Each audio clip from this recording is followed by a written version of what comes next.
All right. We will start in just a little bit. How's everybody doing this morning? We'll get this week, the hump day, over the hump and get us sliding towards the end of the week and towards the weekend. And we'll do it all over again next week. Keep that That's party rolling. right. How's the weather up there? It's pretty nasty today. It's been cold and it is cold today, and I don't think we're gonna have any relief for a while, but it's kind of misting and cloudy and rainy and cold. I know you guys got hit, Oh Christine, yeah. Huntsville, with some bad rain yesterday, right?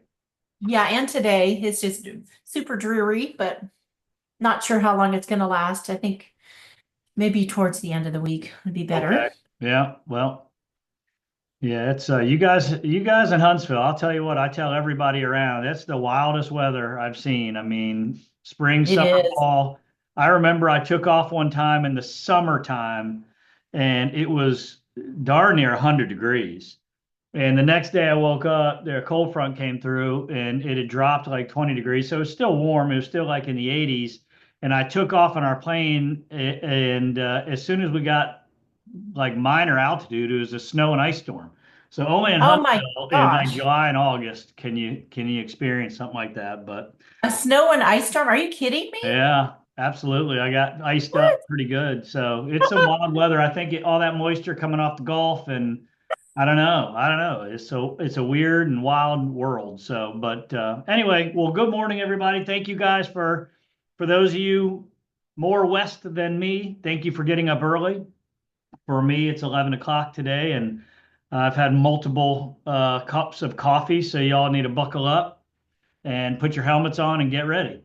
And we will get into it right now. Again, as a reminder, if something happens audio or something happens technically where I need to know about it, let me give you my phone number real quick. If you don't already have it, it's 910-777-1141. Just text me. I can't hear you. Text me something's wrong, and we'll let that know. Also, throughout this thing, unmute your mic, interrupt me, ask questions, disagree with me, lean into something, all of that is great. The idea behind everything we're doing is kind of a shelled philosophy, almost like a procedural manual that you all will insert your personalities, your uniquenesses, your product, your zones, your individuality into that space. So that's what this is all about, and hopefully we can do all that. Now, I'll start out like I do in any sales call, asking the most important question. Did any of us make a sale this last week since we spoke together last? I'll throw it out to the floor. Any signs of success out there? Yes, Who's Samantha? yes. Tell me about it. What you Gosh, got? we had a great week. Yeah. Even though we have some rain, we still have some people wanting to, come out and look at homes. And so last week, since our last couple of meetings, we got a showing request in, and what I've learned to do is to call the agent right away and try to build some sort of rapport and also put their minds at ease that, I will be there when they come to show our home. But I've learned the hard way because some agents, really seem to be Be offended by apprehensive. that. Yeah. Um, what I was coached to do, and it's very effective, is just to let them know that, you know, we're all working together as a team. And for us, we're trying to make their job easier by being on hand and being able to point out some of the special features of our homes. And some agents are receptive and some are not. So, Sure. it's all different. But last week the agents were so happy that I was going to be there. And it was wonderful. We were able to work together and get all of the information that their clients needed to make a really good decision. And it took them a day to decide, but they're so thrilled to be closing on their home next month. Um, Congratulations, and it's so fun. I mean, how long ago did we start together, Samantha? Just a couple months ago, right? yeah, since September. Okay, so we never met each other. This was, hey, my name's John. Hey, my name's Samantha. Let's try to figure this thing out together. And I don't know how many you've knocked down, but it's got to be approaching 10 since then. Is that a fair Yeah, statement? I think we're on 11 or 12 Okay. So now. so I think that and thank you for sharing. It's not easy to jump on a call with a bunch of people you don't know and share your story. And just so everybody knows, I did not tell Samantha to bring up buyer agents wanting to be there or anything. She just brought that up, and thank you for doing that. And one of the things that I have seen with people like Samantha, or even our process in general, there are a number of things that may sometimes come off with as tough to execute or awkward to execute or awkward to say. And it's very easy to kind of take that awkwardness and say, I'd rather just not enter that zone, or I'd rather not step over that threshold, and just not do it. But for the times that those things come off or feel awkward, they completely doing them every single time and doing them more and more and getting better and better completely outweighs as it relates to results. And so I'm very encouraged, Samantha, that you probably transitioned from the old way of thinking about that particular scenario and being disciplined and saying, no, I'm gonna be there and not get in your way. I'm gonna be a servant here for you to work for you. It outweighs not doing it and being convinced that I shouldn't be there. So thank you for sharing that. That's one of the many things sometimes that in when you're first presented this strategy, you may say under your breath, well, that won't work here in our sales environment, or that won't work with our buyer agents. They'll never stand for it. Or that won't work with our builder or our clients. Sometimes just taking that fresh approach and giving it a try brings results. Now, case in point, we all watched the Super Bowl this past week. And the Super Bowl, no matter who you were for, or if you casually observed, there's always amazing things to kind of behold and use as a case study. I mean, I don't think anybody would have thought that it would have been such a shellacking that it was, but I am a Redskin fan. I mean, if I could turn the camera around, I grew up in Washington, D.C. I have a complete, I would almost say until this year, it was like a memorial. But now it's kind of like a rebirth because the Redskins are now the Commanders, but we had an amazing season. But if you look at what happened with the Redskins, and I'm going to call them the Redskins, Commanders, Redskins, last year they were second to last place. They won 4 games. This year, they lost the 1 game before the Super Bowl. So they completely outperformed everything that any talking head, even the best fan, would have ever dreamt in a million years. They completely outperformed that. I mean, I want to say they won instead of 4 games last year, they won like 14 this year. And so our quarterback won the Offensive Rookie of the Year. We won all these awards. And I say that 2 parts. Number one, to encourage you. Like, change can happen very quickly. So if you've been with a situation or been with a builder or been in an environment and you feel like, depending on what the last year or 2 years or however long you've been in that situation, if you feel like the playing field is unchangeable, I'm here to provide you hope. It is changeable. How did the Redskins do this turnaround? First, they did it with culture. The first thing they did, new coach, new quarterback, they changed the culture. Now, the playing field didn't change. They still had to play the Dallas Cowboys. They still get 6 points for a touchdown, 1 point extra point. They still have to play the same amount of games in the weather, in the rain. So the playing field did not change. They changed. And I say that to encourage you. I say that to say that no matter where you are, no matter where you sit, no matter what your products are priced or how they are presented in comparison to your competitive marketplace, it is not a fixed playing field. You can impact change. So I just say that to empower you, to encourage you, because there are dark days in this business. There are days where it doesn't seem like anything is going to change this week, this month, or this quarter. I'm here to encourage you that you are the change agent.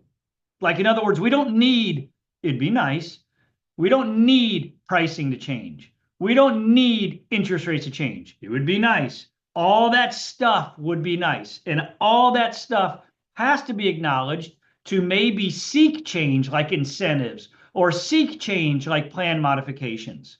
All that is true. But the real change agent is us.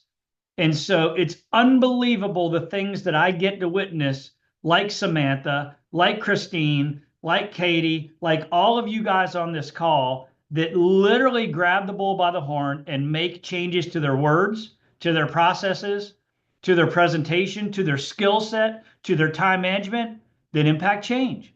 Now, look, Samantha, as an example, I'm sorry to pick on you, but you spoke, and so I'm going to say it.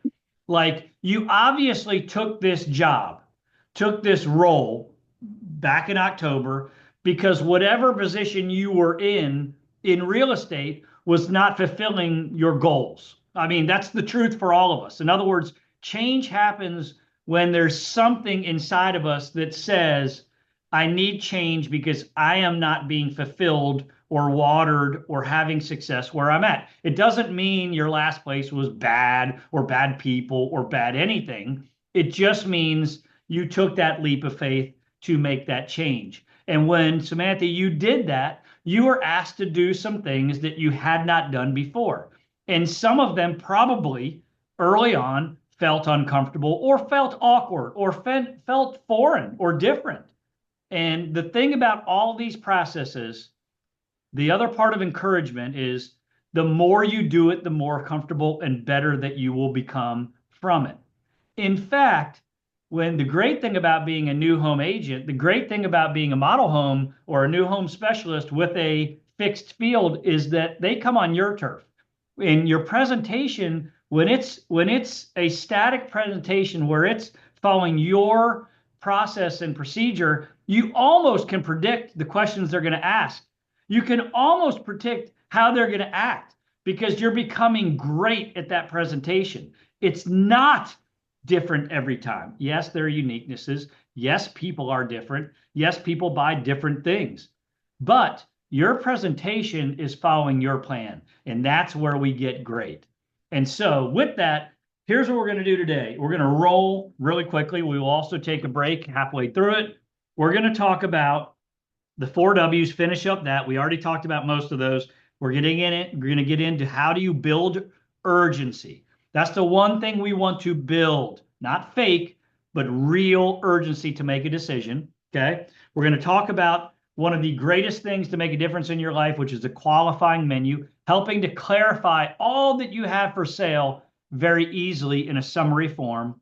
And then hopefully we'll have time to finish with the greatest thing in the world that I think is how do we ask for the sale? We call it the 6 steps of closing. And I don't care if somebody is 5 years away from making a decision or if somebody is ready to buy that weekend, we're going to get comfortable with helping them at least consider making a decision sooner than later. That's what this is all about. So with all that being said, we did get into the 4 W's. Does anybody take a leap of faith? Anybody on this call who remembers what the 4 W's were? And they all started with the question, why something?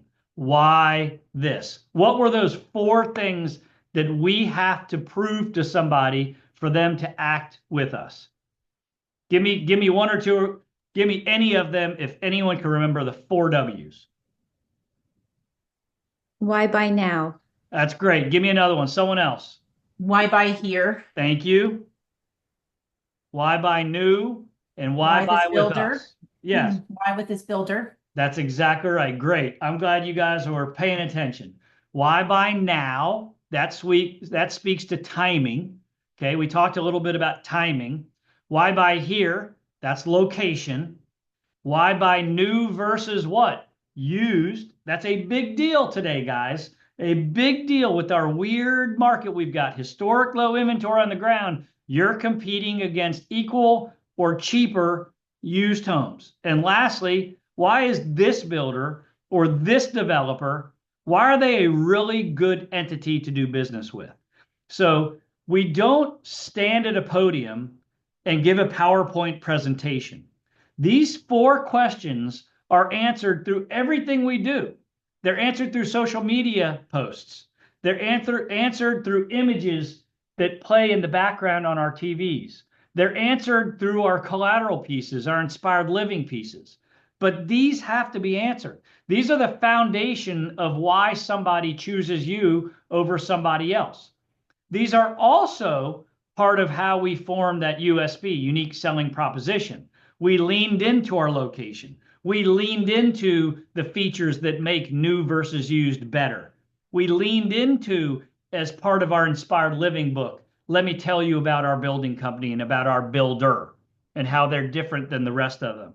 So it enables us to shape the framework of everything we do, from our marketing to our sales presentation. The other thing that the 4 W's have to address is our known objections. I mean, I have worked on communities. I worked on a community, true story. It was phenomenal. It was gorgeous. They had waterfront settings. They had beautiful natural settings, home sites up to an acre. Believe it or not, values less than our competition, but this is true. I'm not lying. Our known objection, are you ready for this? We were next to a nuclear plant. A nuclear plant. We were selling homes. Literally, our property bordered a chain link fence with Department of Energy signs that said, keep out, nuclear plant. So part of our big four, part of new, now, here, all the rest of that, had to address a major known objection. So if you're in a secondary location, so maybe your community is not on Main Street and Park Place, or Boardwalk and Park Place, to use the Monopoly reference. Maybe it's a secondary or a tertiary location. That's going around for a lot of us. That's the only place to find good developable land. It's a remote location to get to your homes. Well, that might be a known objection that we've got to lean into. So part of the framework of all of our presentation, all of our marketing, is always addressing the pillars, which are the big four, and our known objections. Because if we don't talk about the known objections, we know they're there. We know they drove past that trailer home, or we drove past that. Are we going to just put our head in the sands and not address it? No, we are going to lean into it, and we're going to solve it through other mechanisms. Okay. And all that comes down to us, no one else. So that's what the big four is about. And we talked about that. We talked about the Redskins and the big four. Let's go through these, catch up to where we were, tell the story on all these different places. We went into the location and we talked about the funnel. Hopefully you guys maybe thought through some of these things and brought it down to what's important to bring up as it relates to your community. And I don't even care if it's a scattered lot. Hear me right now when I say your community. You might have a home that the builder bought a scattered lot on. That home needs to feel like it's part of an environment. That home needs to have a value about its location. So we can't just hide behind, well, there's only one left. It's not a big deal to know the access to the medical facility or the school district or the sidewalks and the parks. No, that's part of the benefit of that house and in that location. You gotta really be good at that, okay? We can roll through that. Let's go now. Timing in the neighborhood. Did we cover this, guys, did we cover all that? I believe we did. What's the benefits of being the first person within a neighborhood? What's the cons of being the first? Anyone say yes or no? Did we cover this? I can't remember. Yes. Okay, thank you. So use this to really kind of premeditate where you are and what you're going to show. Bring this back up with the statement, guys, you guys couldn't be here at a better time. Let me tell you why. This home is almost done. It's perfect for a spring move-in. This street, there's only 2 left on this street. I promise you your competition's not framing urgency of timing around statements like that. So really print this slide out, print this out, and remind yourselves whatever inventory you're going to be showing, put it into it couldn't be here. You couldn't be here at a better time because of that. All right, why new? Let's talk about that. We compete with new versus used and the total cost of ownership. For me, the big deal is technology. I love new technology. I love new things. But new versus used, we have to talk about the total cost of ownership. Many of us compete against cheaper or larger or cheaper and larger used homes against our new home. That's just the way things are. If I have a new construction home in a new construction neighborhood, in a new environment, and I'm competing against a 20-year-old home that's down the street that's larger, maybe even has one more bedroom and is less expensive, I need to have a solution for it. For me, I like to summarize that with the term, what's the total cost of ownership? Okay. There's an emotional cost of buying a used home. And notice how I use the word used. I don't like resale because a resale greases off people's back too quickly without pause. I want someone to pause about a used home. If I go to the car dealership, I have the choice between a brand new 2025 model or over there in that lot, those are used cars. Same thing here. So there is a total cost of ownership, and too many buyer agents and too many amateur general brokers or even amateur competition just look at total cost as acquisition cost and price per square footage. Shooey on those people. Boo. That is nothing. I always laugh. If I asked any of you on this call, if you think back to the home that you grew up in, you didn't buy it, your parents did. You grew up in this home, whether it was an apartment, a townhome, a single family home. I grew up in an apartment in DC. If someone asked me, hey, John, do you remember that place in Northwest DC you grew up? Well, I can close my eyes. I can remember it. What's the square footage of it? I have no idea. I just remember we played outside of the park. I remember where my parents' bedroom was. I remember we had a really small kitchen, but the window I could kind of look out and see the parking lot. I know what the square footage is. So why do us in the industry keep throwing out the only value enhancer we use is acquisition cost, price per square footage, number of bedrooms, and price per square foot? I think that's important, yes, but that does not do anything to provide the total cost of ownership. That's where I'm getting at. So let's talk about that. First of all, what's it going to take to make it yours, right? You buy this house, you don't like that wallpaper. There's a cost to that. You buy this house, everything is great, but you want to upgrade your master bath. There's a cost to that. You buy this house, the carpet is a joke. There's a cost to that. Okay. Not only is that cost dollars, which affordability is key right now, price to move in is key right now for many of our price point catalogs. You're just adding to that. Okay. There's also the emotional value. I love this thing at the bottom. Oh, what do you guys do Home Depot or Lowe's? And they'll look at you like, what do you mean? Well, a lot of people that buy used homes end up going to Home Depot a lot. I mean, you got to fix this, you got to fix that, you got to get the light switch, you got to get this, you got to get that. So I just want to remind you that there is a total cost of ownership that goes beyond the acquisition cost and is the only true fair way to compare apples to apples. Is the home move-in ready? Yeah, but we'll probably have to replace the roof next year. Okay, then it's not. What about peace of mind? One of the most beautiful punch you in the face things that certainly is your first year bumper to bumper warranty. I mean, we should be throwing that out and reminding people at least 4 times. At least 4 times. I mean, how many people say, I just don't want to work on my home anymore? I want maintenance-free living is like the most fastest growing segment of the downsizing group. Why? They don't want to buy that ladder or keep that snowboard, keep that lawnmower. They want things easy.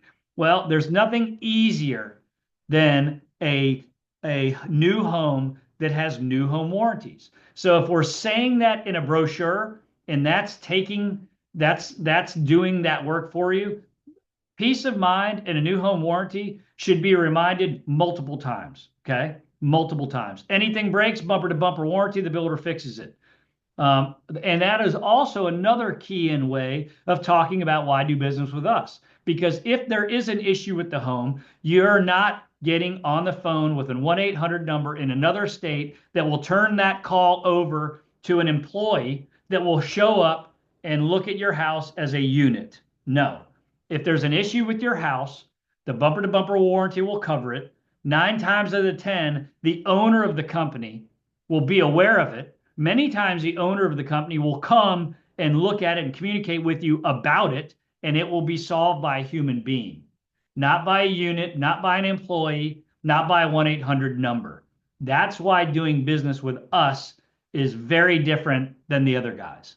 You see how all this comes full circle, okay? The additional things beyond the bumper to bumper warranty, the first year warranty, or whatever your state or your township or your builder offers, are manufacturer warranties. Many of them don't transfer. Many of them are lifetime. Call those things out. Moen fixtures, we talked about it last time. Lifetime warranty. Anything breaks, here's your paperwork, get a new one sent to you. Windows, doors, they all have product manufacturer warranties. Talk about it because it reminds people when they're not with you. Remember what we said last week? Much of our discussion, they are not silver bullets. They're not silver-tongued closing statements. They're little tiny seeds of wisdom that germinate downstream. So when you make this new versus used discussion, what you want to happen when they leave you and they're gone to look at a used home, or they're gone to reconsider something that they saw, that they look at each other and say, you remember what John said? I mean, that other house, it does have that warranty. Now that statement, husband to wife, would not have come out of their mouths for consideration had you not seeded it. So those are also the important things. Like you could almost close your eyes and say, what are the things that I want? What are the top 5 or 6 things that I want them to remind themselves when I'm not around that will help them make a buying decision? Okay. Persuasion, persuasion, persuasion. That's what it's all about. Lastly, number 4, typically, and I hate to talk about value, I hate to talk about appreciations because we can get in a lot of trouble with that. We don't know what the market's going to do. We don't know if the market's going to go up. We don't know if the market's going to go down. And you should never be caught saying these are typically going to go up 8%. These are typically going to go up 10%. Be careful with all that stuff. Especially, let me tell you something. You know when you have the biggest target on your back for people turning you into the real estate commission? When you're successful. If you are successful, they will come looking for you. Your competition will try to find a crack in the armor. The buyer agents will find a crack in the armor. So be aware of that. So the one thing that I can say about value and value protection is resale or used homes values are not protected. They're only protected in the moment until the next one sells. Like, who knows what Bob and Mary down the street that have a similar plan to yours, who knows what they sell their house for, right? That's not very peaceful. I'd rather move in an area where I know the plan, I know the last 8 that sold for this, or the last 2 that sold for this, and I know the pricing over here for the next tranche that's going to be released. To me as a buyer, that's more peaceful environment. That's a more protected environment. So the resales or the used homes, their values are only as good as the next one's going to be. So something to be aware of that, okay? Technology is an easy one. Crawl space versus a slab. I mean, most of our new home builders are building on some version of a slab. Some are still doing crawls. And of course, some have basements. Understand the pros and cons of all of them. If I'm representing any of those foundations, I can tell you the goods and the bad of each. So lean into whatever one you're leveraging. Okay. Monolithic slab is probably the majority of what our production builders and move-up builders, move-up buyer builders are using. I can tell you 10 things why that's better than a used home.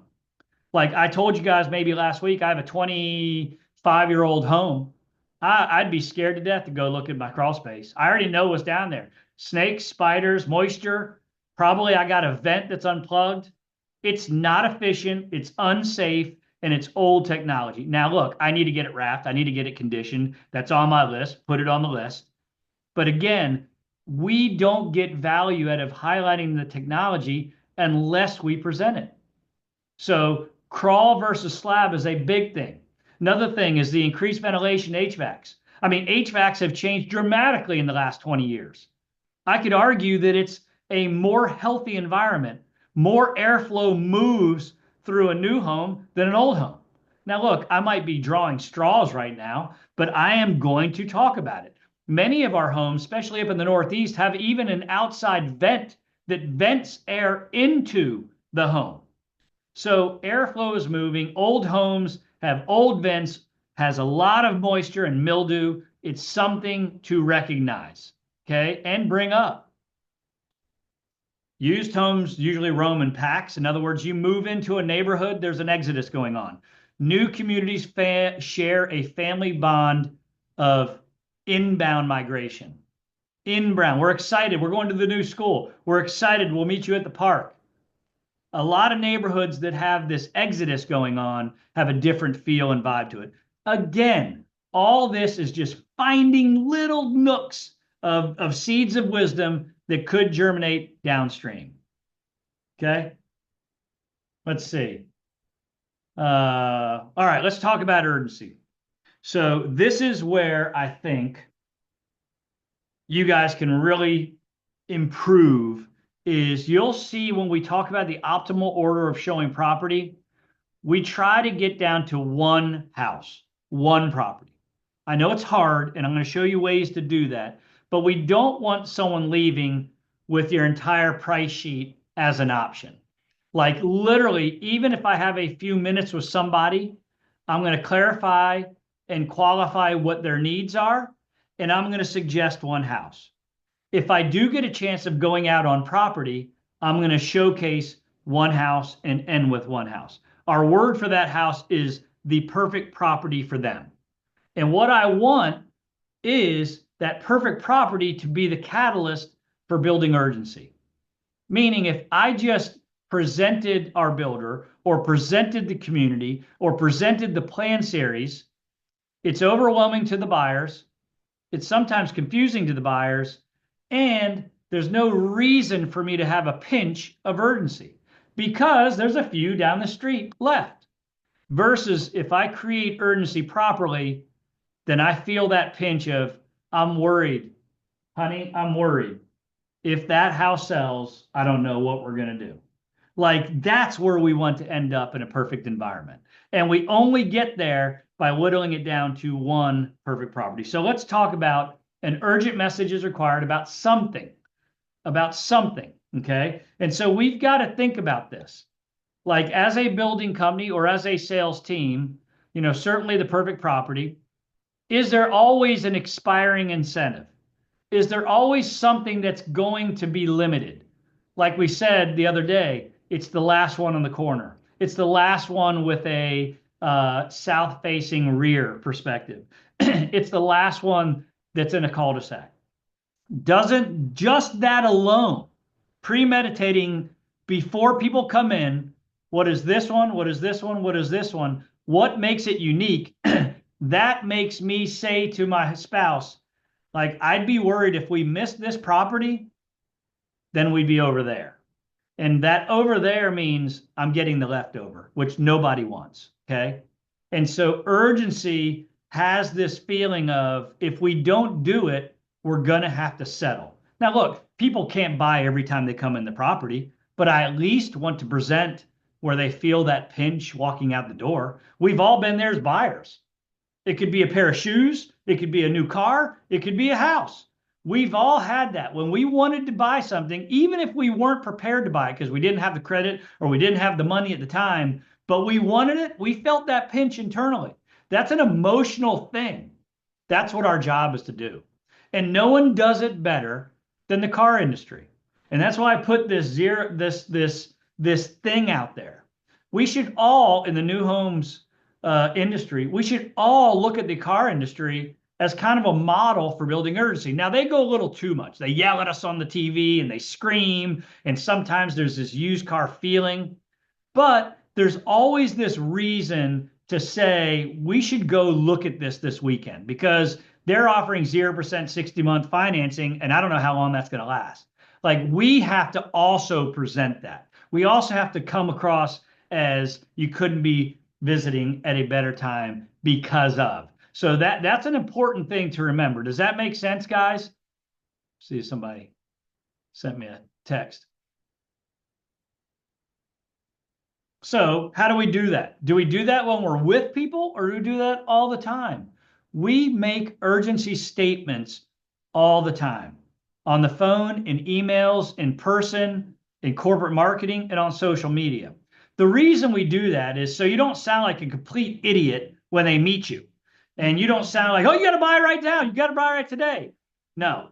Like, one of our business silos that we do is we take over builders' social media platform. Okay. We generate leads in some cases. In many cases, we just manage the organic social media thread. And if you go back and look at some of the social media postings of the groups that we've taken over, the social media didn't have much of a purpose. It was maybe a pretty picture here. It was maybe a sunset or an event photo or whatever. But there was not this purpose baked into social media that layered with urgency of an offer. And so I also want that to transfer to you guys. If you're an HBA event or a realtor event and you're meeting a buyer agent, you can also bring in your pocket some version of, man, Bob, you got to come out and see me. We've got 2 left that fit into this incentive that expires this month. I'd love to show it to you. These casual little things happen all the time. So where is urgency communicated? Always, always. So in your emails, is there something that for that week that you cut and paste at the end of your emails that has a little seed of urgency? The purpose meaning is so that when they do, if and when they do come see you, it's not this new attitude that you've got. You've been doing it the whole time. And quite frankly, we have to persuade people to act. I mean, what makes me or you or any of us different than our competition is if we become great at persuasion without losing the relationship. And that's the key here. I don't want to lose a relationship. I don't want to be someone other than John Penner. I don't want to sound cheesy, but I also know for people to act with something as significant as a home purchase decision, they need to be led and they need to be persuaded. Remember that, please. Like, the universe doesn't motivate people to buy, you do. Truly, the universe, I will put into the universe buyer agents. How many times have you had a buyer agent kibosh your deal that your buyers were excited about? Well, before we make any decisions, guys, let's go look at these other 5 homes. What? They already said they love this, they can afford this. So the universe won't deliver the persuasion. Your buyer agents won't deliver the persuasion. Who's left? The brochure? No, you. You and your words have got to have a persuasive attitude about you. You've got to have an urgency building attitude about you. No one else will do it. So I know I've beaten this to a dead horse, but it's very, very important. Okay. Prerequisites, very important. Honesty, integrity, ethical. I've said it multiple times and I will continue to repeat it. Everything we do has to be done with sincerity. I don't want any sales tricks. I don't want any lies, even if they're small lies. That's not what this sales strategy is built on. This sales strategy, like, don't make up stats that benefit you that are not true. I see it all the time. I see it all the time. That's not the way for prolonged success. It may work in that moment. It may be a fleeting thing that you do. Even your lie, let's take the word lie. Even your embellishment might be harmless. I don't want that. I want you to play completely, fairly, ethically, sincerely. Okay? So that's a prerequisite for everything we're going to talk about, right down to our closing. I want you to have a sincere belief. This number 2 thing, this is the thing that really motivated me, is when I realized I am the gatekeeper to some of the greatest products that can have an amazing ability to change people's lives. In other words, when you believe you have something people want, Not that you are just a salesperson getting in the way of them reviewing things.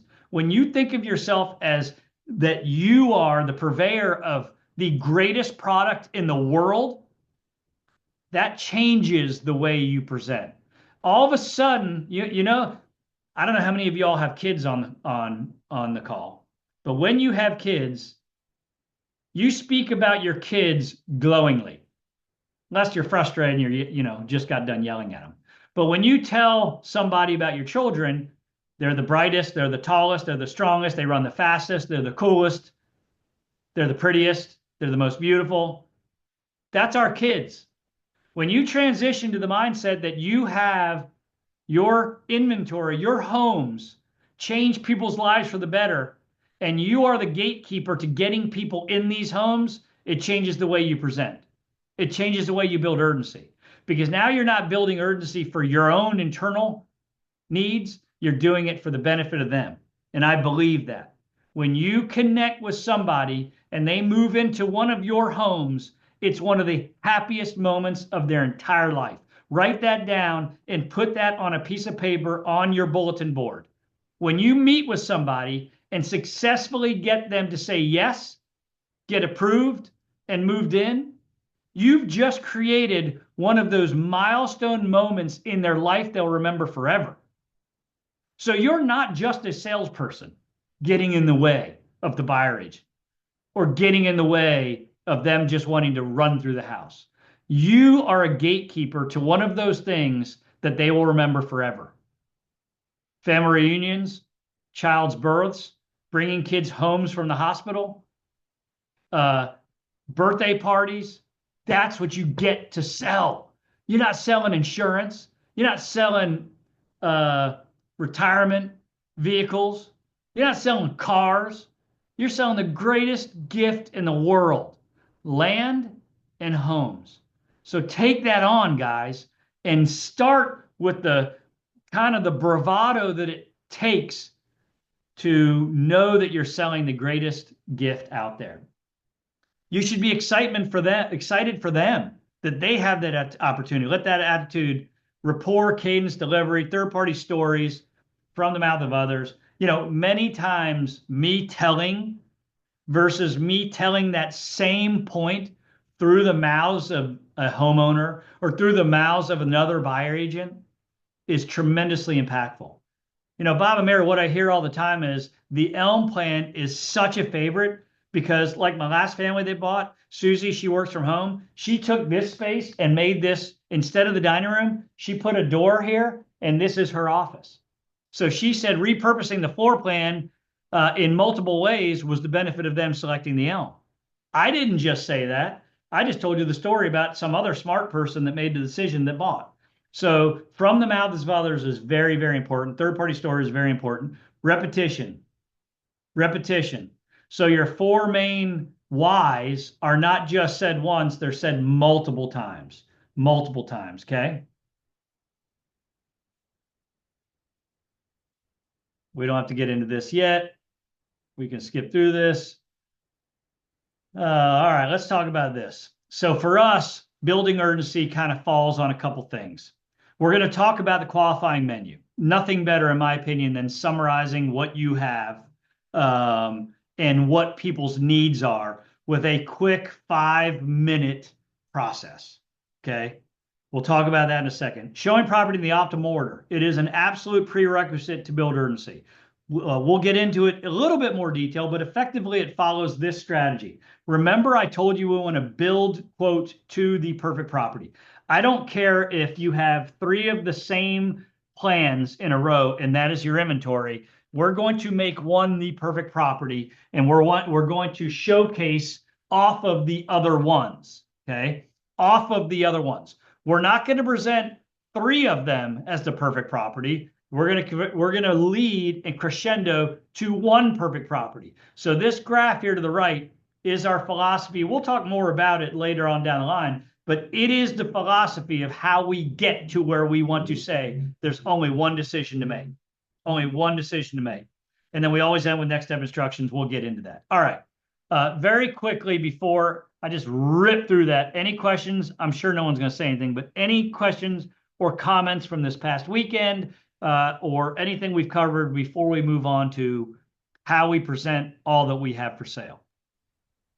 I do have a question for you, John. Yep. So, you're talking about building urgency and, inserting that into everything. So phone calls, emails, all of that. So can you please, off the top of your head, just give me an example of how you would call a lead and incorporate building urgency just as an introduction call and an invite to come tour our homes and go? Yeah. I mean, for me, I think I always start the week out by writing out something called my message of the moment. So my message of the moment is not a script, but it is that one thing that is like, this is the reason for my call. And so Okay. each of us have that. It could be the $7 thing. So, for you, Samantha, you have a very unique deposit thing that's out there. Well, that has to have an expiration. For it to have value, it's not 100% financing possibility with only $7 down forever. It's, look, I've got a limited time. I don't know how long this lender incentive is going to make. So I'm like kind of passionately calling the people that had some interest in our home just to kind of explain that and potentially to see if you wanted to come out to view some of the homes that incentive runs with, because it will expire at the end of February or the end of March, whatever. So I would always kind of start my calls or even start my week out with what in the world am I focused on with my message of the moment. Okay. And so for me, it would be that one of a kind thing. And I think I'm going to take a sidestep because calling people sucks. Let's all admit it. It's not the reason we got in this business. Prospecting calls or calling people that sent a lead in to answer the phone, for me, that was my least favorite thing about this role. Like, I love to be face to face with people. I love to be out on the property in a home. That's the high of my experience. But I also knew I can't sell a home to an empty seat. So I knew that I needed to do what you just said, Samantha. I needed to engage with people and extract them out of the anonymity of the digital world and literally get them to show up. So I had to have a purpose with that phone call. So I would start by saying, what's my message of the moment? So again, it would be an expiring incentive. It would be, I only have one of these left. It would be something that again, the purpose of a prospecting call, there's really three purposes: progress a lead status, book a tour, get a referral. So if I can do one of those three things, so did I get them to come visit? No, I didn't. Okay. Well, I still have two other reasons. Did I talk to them and progress the lead status? Yes. Okay, that's a win. I got some new notes about their job or about their family dynamic. That's a win. Lastly, did I get a referral? Hey, Bob and Mary, is there anybody in your life that I can send this brand new 2025 floor plan book? Everybody's wanting it. I'd love to send it to any of your friends and family. So those are the three purposes. But to your point, and thank you for asking, Samantha, what is my message of the moment? And that's something that you can decide even without asking the builder or asking your teammates. It can be something you believe in. And I'll say the last thing about prospecting calls, and it goes back to let me go backwards. It goes back to this. It makes it so much of an easier call, is this bullet point: a sincere belief that people want what you have.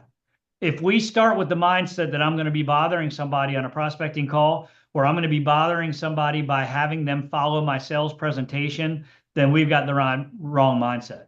If we have the mindset that we are providing something of value, and they still hang up, some will hang up on us, some won't answer. That's just life. But if we start with that mindset, our message of the moment will have emotional commitment, a connection, not just a financial connection.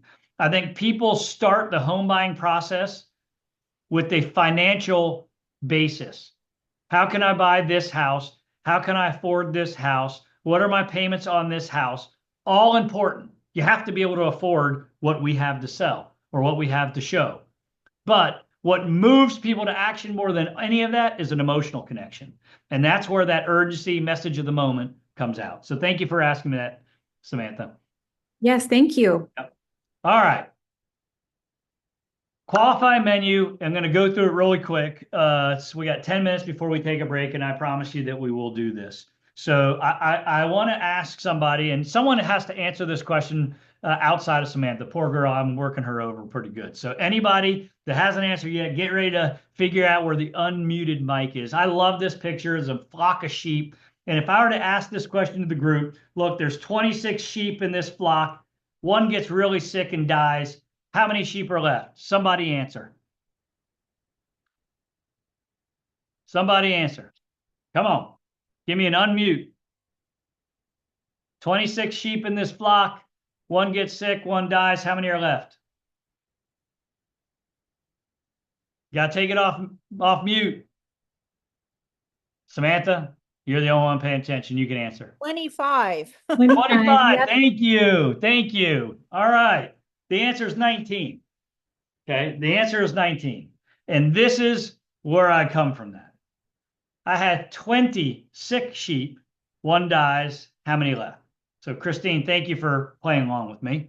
And this is where we as a industry do not do a good job. Okay. But I thought you said 26. No. I said 26. Oh, well, that I didn't know that. That's not what I heard when I came and visited your model home. And this is where this reminds me. If it's not written down, how do we expect somebody to remember all that we have? Okay. I don't know how many times I go on site and look, I am an industry veteran. I do this for a living every single day. When I go on to one of your sites where you're experts and you try to tell me all that there is to show, you lose me. This is the elm. This is the maple. This is the aspen. This is this plan. This is this road. This is this neighborhood. There's a lot to it. Hell, I have neighborhoods that are 3,000 acres that have 5 different sub-neighborhoods that within each 5 different sub-neighborhood may have 3 to 5 different plan names. You expect me that I just met you 10 minutes ago to remember any and all of that? How in the world do I remember? Let me throw it to you one other analogy. Like literally, what if we walked into a restaurant and the waiter came up to us and said, okay, for appetizers, we have clam chowder, we have tzatziki mushrooms, we have meatballs, we have taco bites, we have this. Salads, we have this, and this, and this, all the way down to the desserts. And then they look back to you and say, okay, Mr. Pinter, what would you like to order? The first question I'd be like is, wait, run through, what did you have? What was the thing you said after the chicken sandwich? The reason they don't do that is because they provide you a menu. And the menu to us, because we've been doing it our whole lives, we go in a Waffle House, we go in a fine dining restaurant, the menu gets put down and it's categorized. And our brain knows what we're looking at. Drinks, apps, main courses, desserts. Sometimes you flip it over. What does it have on the back? Drink menu. Our brain is programmed to kind of look at that menu and assess what my offering is. Too many of us stand in model home showrooms or stand in a home and just reciting facts and figures and names and plan names. And I told you when we started, there are 3 reasons people don't buy. Indecision, I can't afford it, which is a condition, and lastly, confusion. And if you confuse me, I check out. If you talk about the elm and the aspen and the maple, give me another tree, and the oak, and 10 minutes down the road, we're looking at the aspen, I don't know what the other ones were. I just met you.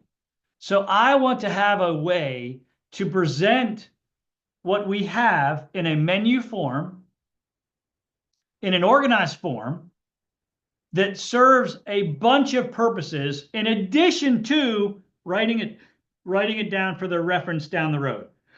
Instead of them saying, you said 26 sheep. No, I didn't. I said 26 sheep. All of a sudden, we're in a conflict with the buyer agent because they heard something differently.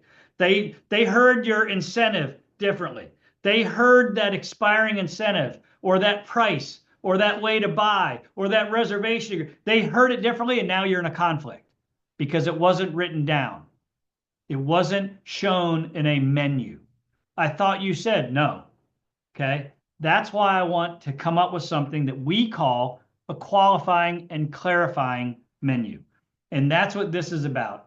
This is a bad slide you can't really see, but we talked about building immediate sincere rapport up here. We've talked about answering organically the big four, and now we move on to the clarifying and qualifying part of it, okay? And that clarifying means, what is it that we're offering here at our builder? Qualifying means, what are the needs that we have to fulfill? Wouldn't you rather know that? I'm saying in a perfect environment. Wouldn't you rather know that before you go look at a house? Okay.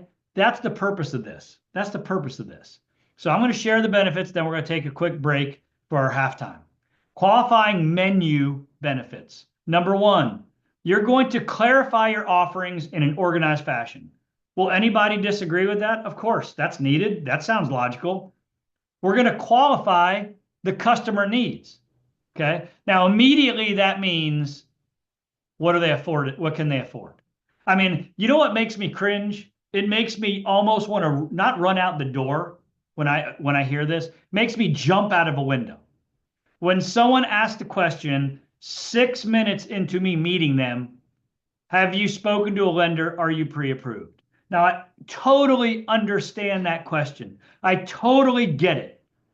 Too many times that question is posed, I don't want to do a presentation unless you have a pre-approval letter. Now, I know, because I know you guys on the phone, on this call right now, I know you guys don't fit into that lazy category. I know that. But there are a lot of people that ask that question with, do you have a pre-approval letter before I waste my time with you? I know you don't do that, but that's how that question is heard. And that's how me, as an industry leader, take that question. That's not my personality. So qualifying the customer needs, to me, means reaching deeper on some things that are beyond just, can you afford it? So you'll hang with me on that. It provides a critical takeaway for the customer. You know, how many times have people just said, hey, my car's running. Can I just get a price sheet and my wife and I are going to drive through? Or my wife and I are going to go look at your houses. Or are your homes open? We just want to look by ourselves. Do you have a price sheet? Okay. This exercise is going to help you curb that provides no value. You give someone a price sheet without doing the qualifying menu, you just gave them the greatest tool in the world to what? Eliminate you from consideration. Oh, that's too expensive. Wait, that house is only 1,400 square feet. You haven't even talked to them. That sheet of paper with 19 offerings on it just confused them to the point where they eliminated you. We're not going to let that happen. This document is going to prove a little more clarity, okay? And how does it do that? Man, I love eliminating offerings that you have as much as including. For example, if you have townhomes all the way down to custom homes and everything in between, let's just make this up. And I tell you that I have 4 children and 2 dogs, and we need space and we need privacy. Do I just hand in the price sheet that has townhomes all the way to estate homes? Or do I ask a few questions and visibly and physically take a smart Sharpie marker and cross off townhomes because I told you already I need privacy and a shared wall will not work with 6 people and 2 dogs? Elimination is as powerful as inclusion when it comes to inventory. It's actually settling. I mean, if I show you a huge neighborhood that has 200 home sites, and I just told you, based on what you're telling me, Bob and Mary, we can eliminate these 13 offerings because they're townhomes that have a shared wall and a very small backyard. Based on what you're saying, you need more space. Let's just cross through that. All of a sudden now I can focus on the other remaining pieces of inventory. It's critical to finding the perfect property, and it provides a solution, which I hate, when a buyer agent or a buyer comes in with the MLS printout. I call it the MLS shuffle. Those are the 9 homes we're going to go look at, and all I need is a price sheet and a brochure on this one home, and we'll be on our way. You will not see them again. You will not see them again. Instead, we're going to try to slow them down for 5 minutes, do a Cliff Note exercise for them to take with them, if they want, take with them, and that's our price sheet. I'm going to stop right now. I'm going to honor my commitment. 5-minute break. We're going to come back and get into the qualify menu and the 6 steps of closing. So hang in there with me. 5-minute break. It is locally for me, it's 12 o'clock. So 12:05 locally, we will start back.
All right, we're coming back, coming back.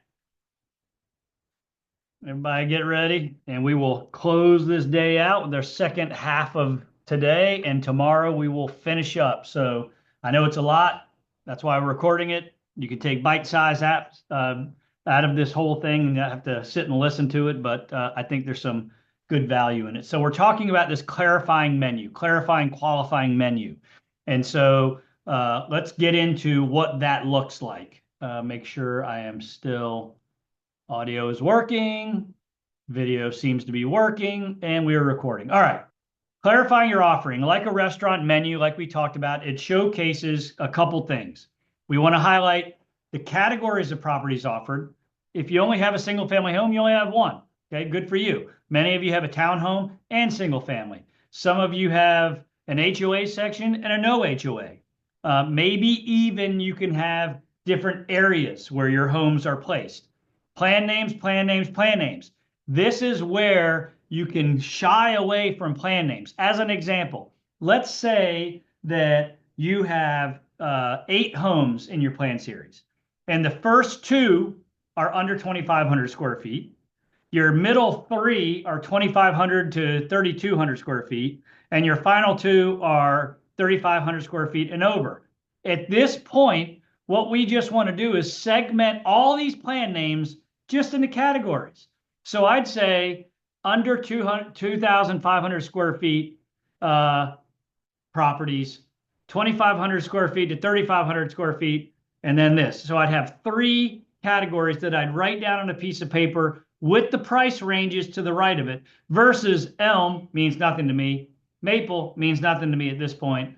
Azalea means nothing to me right now. We're breaking down into bite-size, understandable kind of take-home price sheets. So plan names, get off that at this point. View of properties. So if you had home sites, for example, what changes the price of home sites? Well, there's many characteristics, but the main thing is the view. If it's on the water, it's going to be priced here. If it's an interior, it's going to be priced here. If it's a corner home site, it might be priced there. Something to consider. And again, price ranges for each, and any specifics required to make a decision. So you'll see where this is going. What do we have to ask of them? Their affordability, what's their comfort zone? We could talk in terms of payment or purchase price.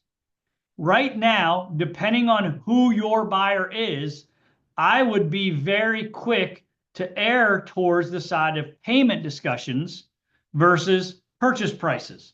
Now, you can't hide purchase price. That would be goofy. But I would also, to the side, put in comparable monthly payment ranges for people to understand.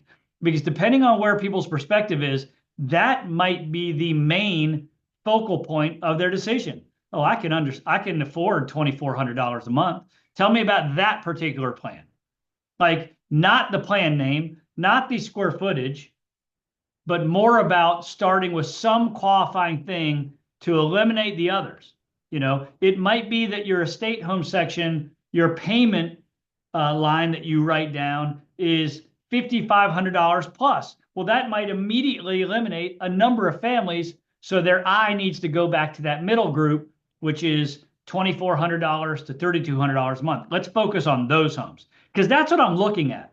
I'm looking at taking a huge offering. That's the goal of this, to find this huge, to show this huge offering, but whittle it down to a selection of a few. That's the goal of this, to clarify all that lumber out there, all those lot signs out there, all those for sale signs out there, and in a sterile environment, whittle it down to 1 or 2 that you want to go look at. Because we don't do that, we're on the MLS shuffle like everybody else. We're stopping at this house, stopping at that house, stopping at this house. We don't want to do that. We want to clarify, eliminate, and focus when we go out of that office. We also want to ask about livability.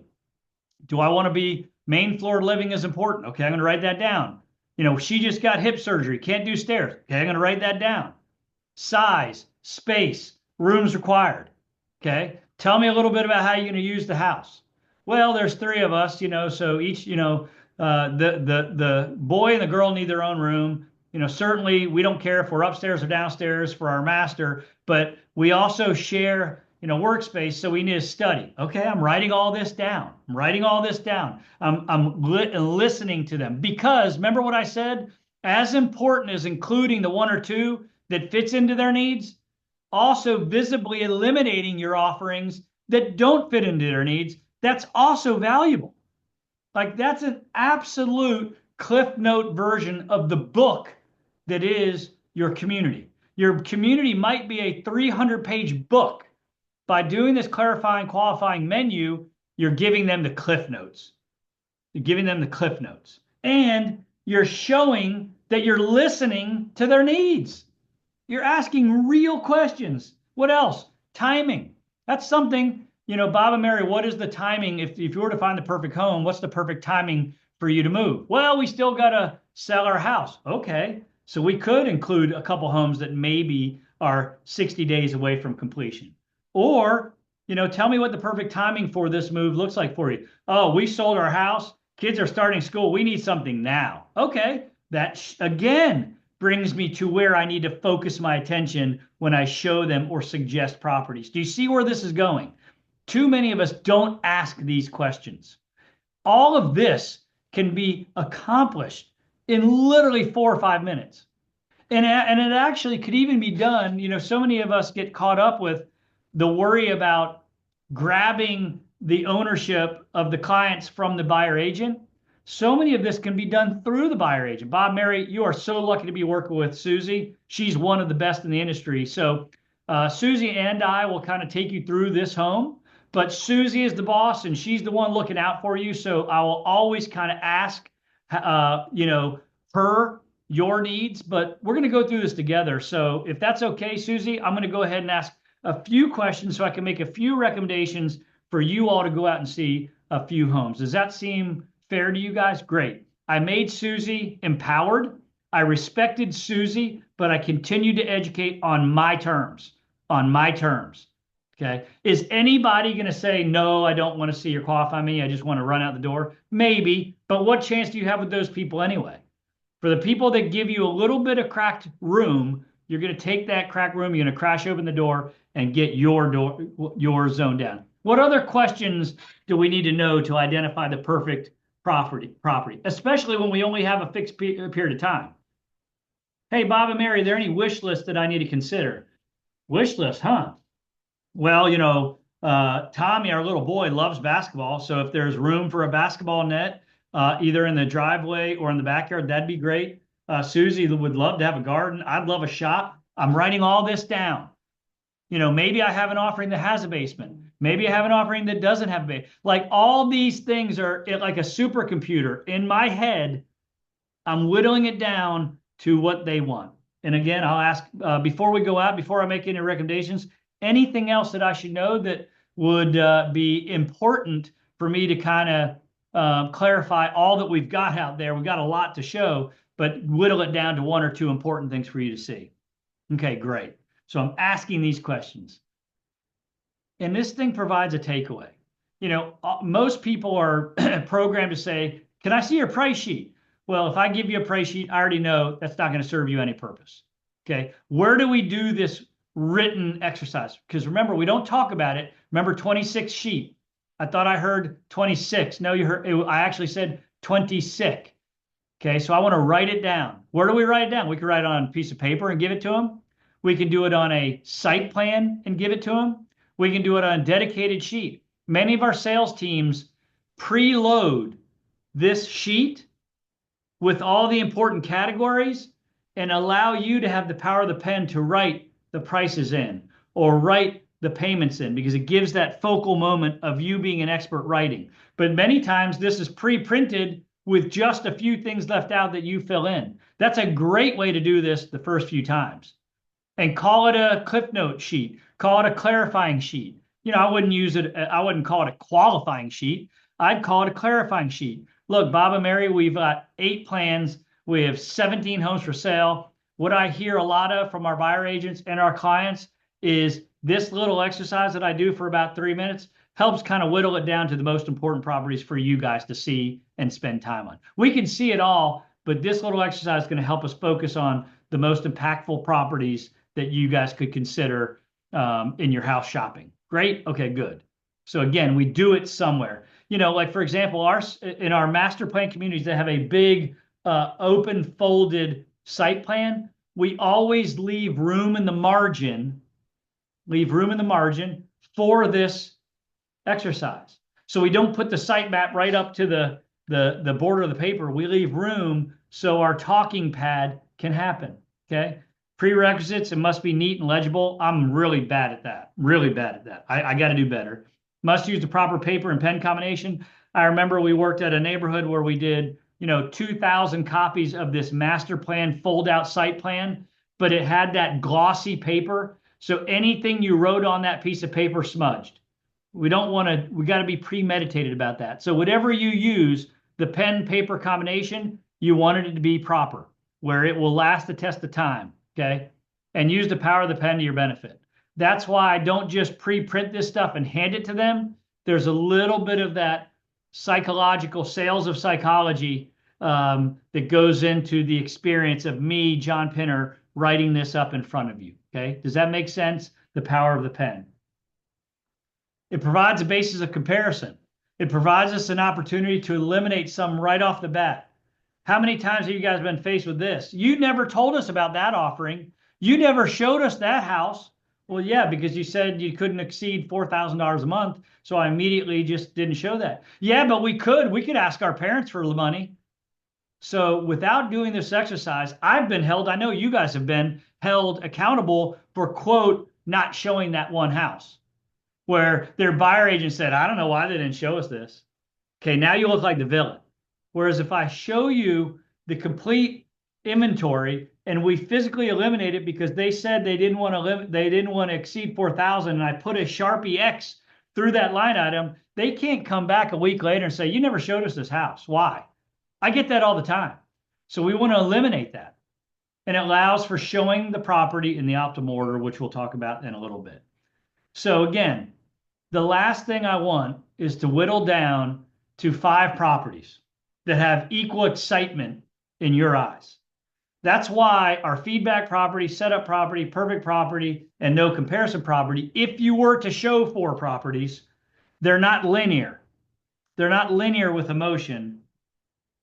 They rise to a crescendo, okay? Obviously, we may, through our discovery, in the back of our head say, the elm on home site 9 is perfect for them. Okay. And so I identify that in our conversations. Sometimes maybe it's a second visit. Maybe it's a buyer agent that says, this is where they want to be. Let's go look at it. But many times I have to take them through that discovery process, through that prologue, if you will. So before I run out and show them the elm on number 9, lot 9, which is my perfect property, I start somewhere. I start somewhere that I call a feedback property. That could be your model home. I start somewhere that's called the setup property. And it's not to fool people. It's not to trick people. It's to reconfirm the reasons why we think the perfect property is perfect for them. The feedback property, again, confirms what they told us. It works with the laws of comparison, builds anticipation. They may say, I love this house, but I wish it had another room. Oh, all right, this is playing out perfect. I may show them where the perfect property on lot 9 has that basement and that larger home site, but my setup property is lot 7, where it's a smaller home site, equal price with no basement. So I set up the perfect property that has some known deficiencies based on what they're looking for before I go to the perfect property. Because I'm also seeding the fear of, if we don't get the perfect property, we're going to have to settle with this other property. We want them to see that visibly. And it eliminates this MLS shuffle of endless looks. I'm going to whittle it down to 1, 2, or 3 properties. That's it. But I'm doing the 1, 2, or 3 with this logic behind it. I don't want you showing 3, quote, perfect properties. Does nothing to build urgency, does nothing to provide persuasion. I mean, what's the hurry? I love them all. I mean, many of you I've had conversations with How was your tour? Great. They're so excited. The husband likes number 7. The wife likes number 9. Nine times out of 10, they don't buy. Because they're both equal. There's no urgency in the air. There's not that one that's burning them, that's worrying them if they don't get it.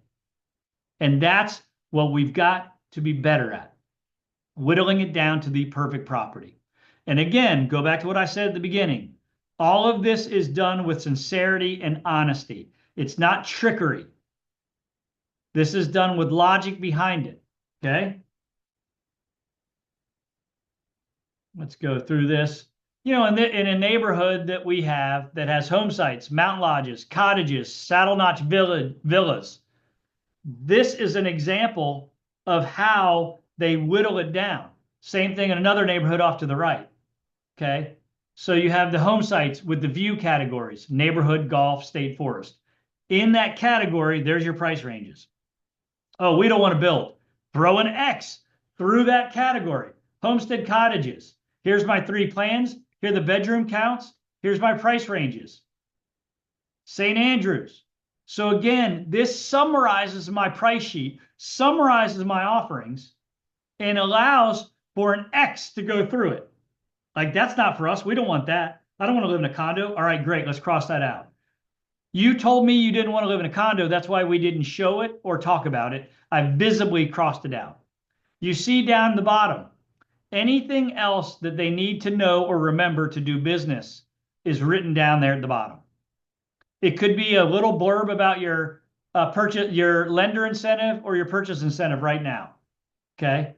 Anything that when they open up their map or they open up their price sheet, when they're not with you, they spend an hour with you, they're at home or they're at the restaurant, they have a glass of wine, they open up your material and they pull this piece of paper out.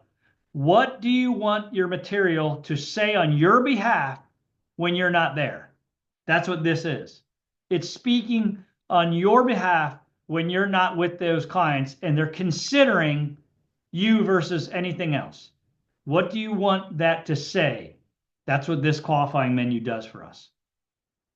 Okay. And every one of us have a unique one. And I'm happy. Any of you guys can call me anytime during the week, schedule 30 minutes. We can create this that's specific to your property. It could be plan-based. It could be timing-based. It could be location-based. But we will find a way to whittle down your entire offerings into something that you can include and eliminate to set up the perfect property. All right? We're going to zoom into the 6 steps of closing. Persuading people to purchase without ruining the relationship. This is a good one. This is a critical one. We'll get through this and call it a day. Okay? This is a little bit of a script, but I don't want it to be a script. I want it to be John Pinner does it this way, Christine does it this way, Kyle does it this way, but the meaningful pillars or parts of it are never withheld. They're said certain ways. So I'm going to go through this. It is going to be a script, and I encourage you to practice this, not with customers, but practice this with your teammates, with your family members. You know, we call that role playing. So get comfortable with role playing. It will only make you better. And when we have 1, 2, 4, 5 shots at people a week, do we want to practice on them? Or do we want to kind of stumble and bumble the first few times we do it with a family member that won't judge us, with a teammate that also laughs at themselves, someone that makes us comfortable? Practice, practice, practice. Let's talk about it. To prerequisites to begin this process. You got to commit to it, guys. No more, hey, Bob, how do you do your sales process? No more answers like this. Well, it depends. I don't want that. I want you to find a process that works for you, and I want you to commit to it. I don't care if you're in the race car industry, the real estate industry. You got to find a process, and you got to commit to it. Right now, no one's going to raise their hand. Right now, many of you do not have a process. You wing it. And some of you have been good enough at winging it to be able to get by. You will not have sustainable success by winging it. You will not have sustainable success by doing it differently every time. You will have sustainable and exponential success if you commit to a process to the point where you commit to it, where it almost feels awkward at times because you're not deviating it. You will win more by pushing through that awkwardness than being convinced I'm just going to eliminate that part from today's presentation because they're in a hurry, or because the guy won't uncross his arm, or because the buyer agent keeps walking away from me. I'm just going to change my tune. You will not have sustainable success if you do it different every time. So the first prerequisite is to committing to this process. I don't care what you commit to it. You must have them in or on the perfect property and only one. Meaning this has to be done in the moment. You can't call them back up with emotion and do this process. You got to be in that house, in that perfect property. You got to be in the backyard of the perfect property. You got to be in the backyard of that house. You got to be in the kitchen of that home. So that's the prerequisites to getting this started.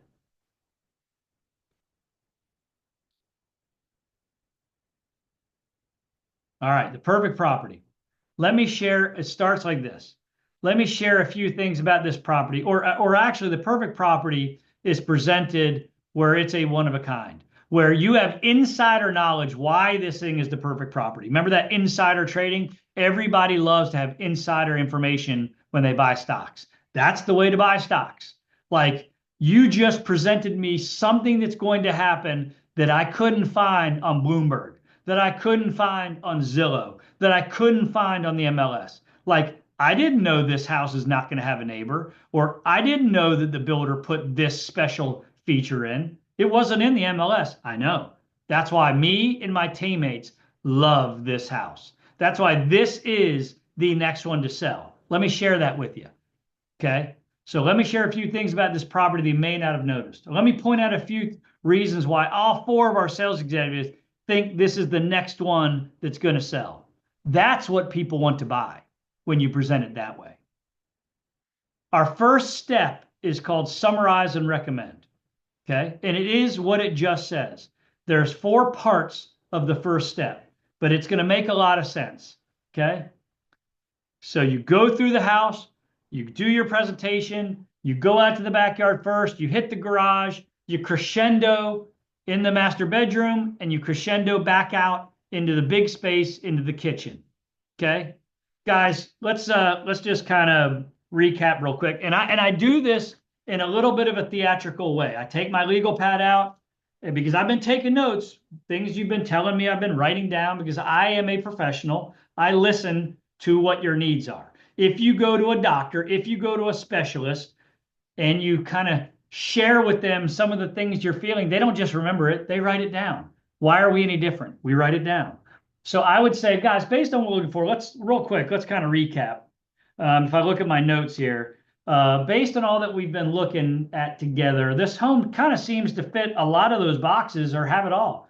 First of all, number of boxes, number of bedrooms. You said you needed 3. This has 4. I literally go like this in the sky. Check. You said that you wanted that space to have a work from home environment with a closed door and privacy. This actually has a space that we can convert that dining room to an office. Check. This home is under $350,000. It gives you that pay point. You said you wanted to be under $3,000 a month. This home does that. Check. Summarizing everything that they said that they needed in a home, and then doing that physical. This home's got it. Check.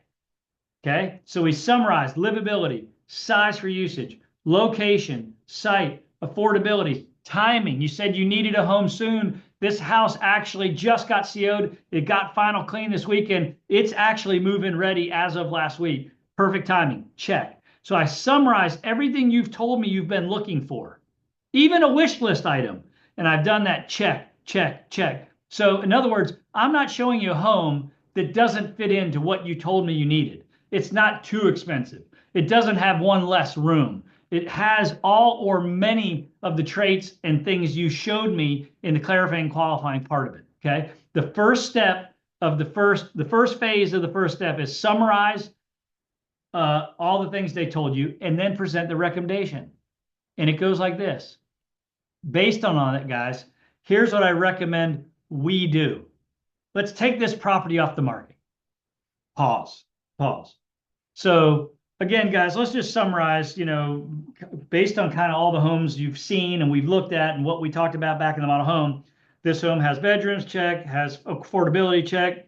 It's immediately available because I know you sold your other home, check, it's move-in ready. Guys, based on that, here's what I think we do. Let's get this home off the market. Pause. So a couple things. Number one, I summarized. Can't argue with me there. I found a house that meets your needs. Number two, I presented a recommendation. Okay. And I also said the word we. Even though they have a buyer agent, maybe, or even though you represent the seller, I'm on there. I want to feel like I'm their friend. I want to feel like I'm on their side. And so I said, based on that, here's what I recommend we do. Let's take this property off the market. Because remember, urgency has been in my voice ever since we talked on email, ever since we talked on the phone, ever since you came in my office. Urgency is not a new thing. I have been telling you about the perfect property, about the sales success I've had over the last 30 days, about how many properties have sold. I've been telling you these things. So now it shouldn't feel awkward that I'm saying, let's get this property off the market for you.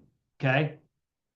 The other thing is, I can't make a recommendation that has weight unless over the previous encounters with you, over the previous 10 minutes, 15 minutes, 1 hour, whatever it's been, that I haven't proven that I am a specialist, that I am an expert, that I am a professional.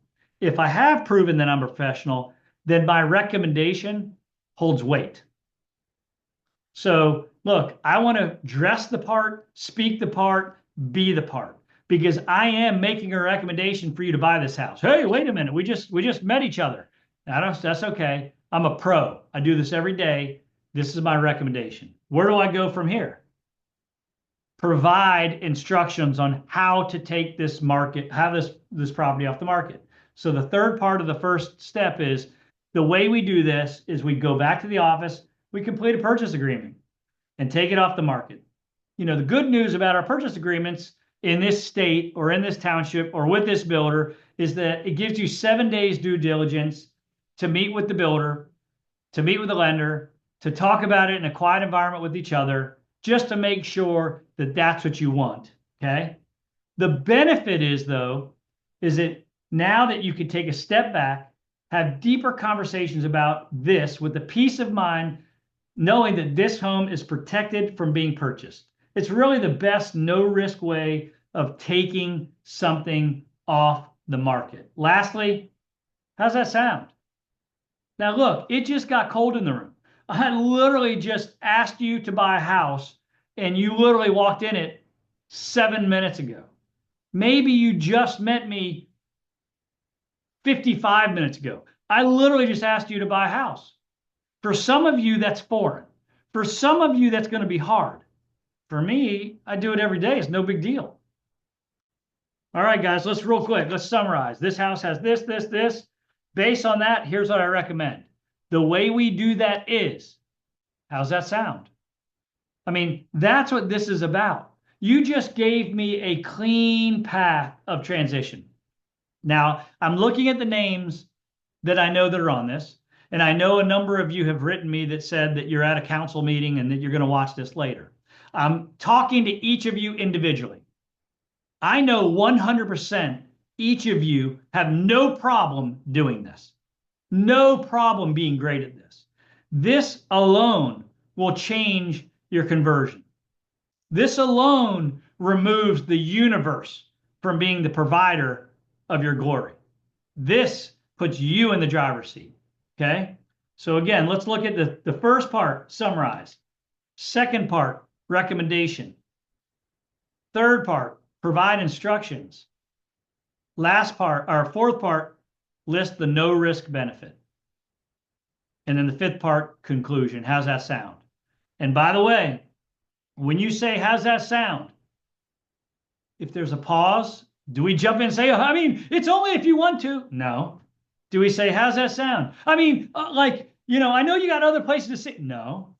How's that sound? Awkward silence. If it takes awkward silence, that's okay. That's okay.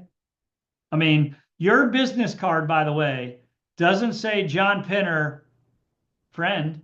It doesn't say John Pinner, emotional counselor. It doesn't say John Pinner, safe space. It says John Pinner, new home salesperson. So as a new home salesperson, our job is to persuade and ask.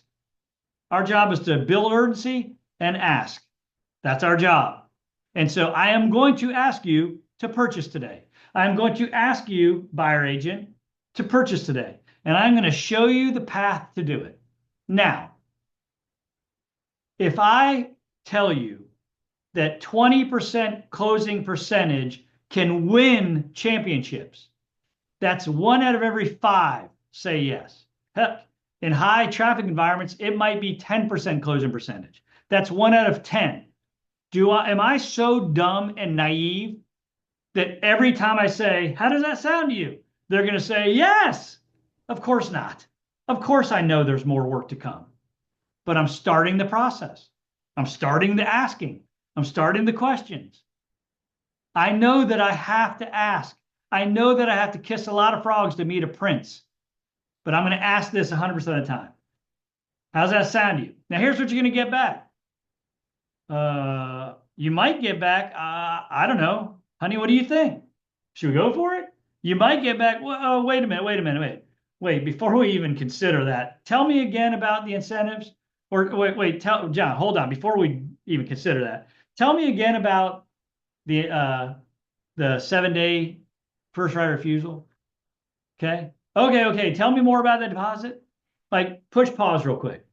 I asked and I got this response. Okay. All right. They're asking great questions. Wow. Let me throw this at number 1 right here. Have any of you that have been in the business a long time? I mean, I've been there. I've spent 2 or 3 hours with somebody that I said to myself internally, hey, no way anybody's buying it. They're giving me no feedback. They're giving me no emotion. Like, it's just like it's a weird vibe. But because I committed to following the program, I asked a question, good Lord, they said yes. Oh my God. I don't know what was going on in their head. I don't know, honey, what should we go for it? Like, I was shocked. We've all had that. But you only get that response if you take them down and hold their hand and lead them to ownership. You might get, no, we are just looking. No. We're just exploring. No, this is our first time in the area.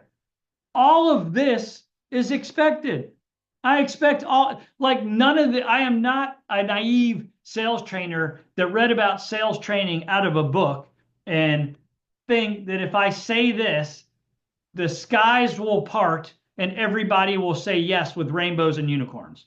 That's not the purpose of this. The purpose of this is to progress this down the road.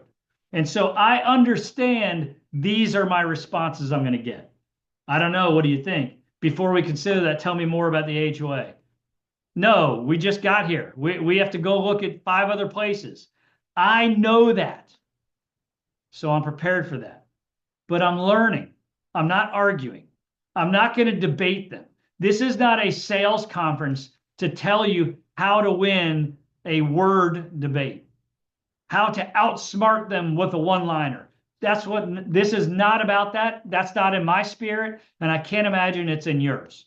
I have read sales books that come back with an objection with an answer. Okay, but that's not fooling. In 2025, that's not chopping the tree down. I know there's a process that has to happen, and I know people have the right to say yes, no, maybe, I don't know. But I'm going to learn based on what I asked. I'm going to learn a lot from their response. Was it fear-based, which I believe primarily, if people have engaged with the buyer agent, they've gone into a model home and listened to you for 30 minutes, 40 minutes, 1 hour, whatever, they have a likelihood of trying to learn about buying something somewhere. So I also know that a lot of people don't buy because they can't get over the fear of making a decision. Okay. So I want to hear how they answer my question. How does that sound? Is it fear-based? Well, it's a big decision. I don't know, man. Before we even go there, her and I need to talk about this. Or look, this is our first visit. We are just starting to look. Or I don't even know if we want to be on this side of town. We're looking at all these other places. Now, here's the good thing. If I get a customer that answers any of these things, I'm good with that. Like I'm an assassin when it comes to counseling fear.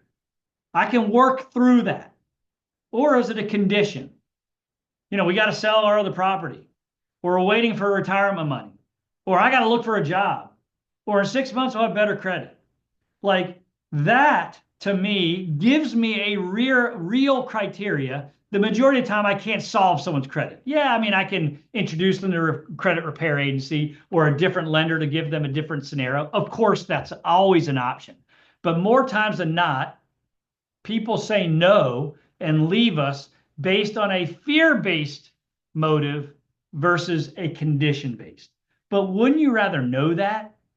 I mean, wouldn't you rather know that answer to how does that sound? Do you want to buy this? Wouldn't you rather get that out of them than, all right, call me back. Let me know if you guys have any questions. There's nowhere to go with that.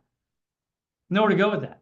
So the whole purpose of a lot of this, how does that sound to you, is to get that first response, to get almost the word is like a litmus test of where these people are.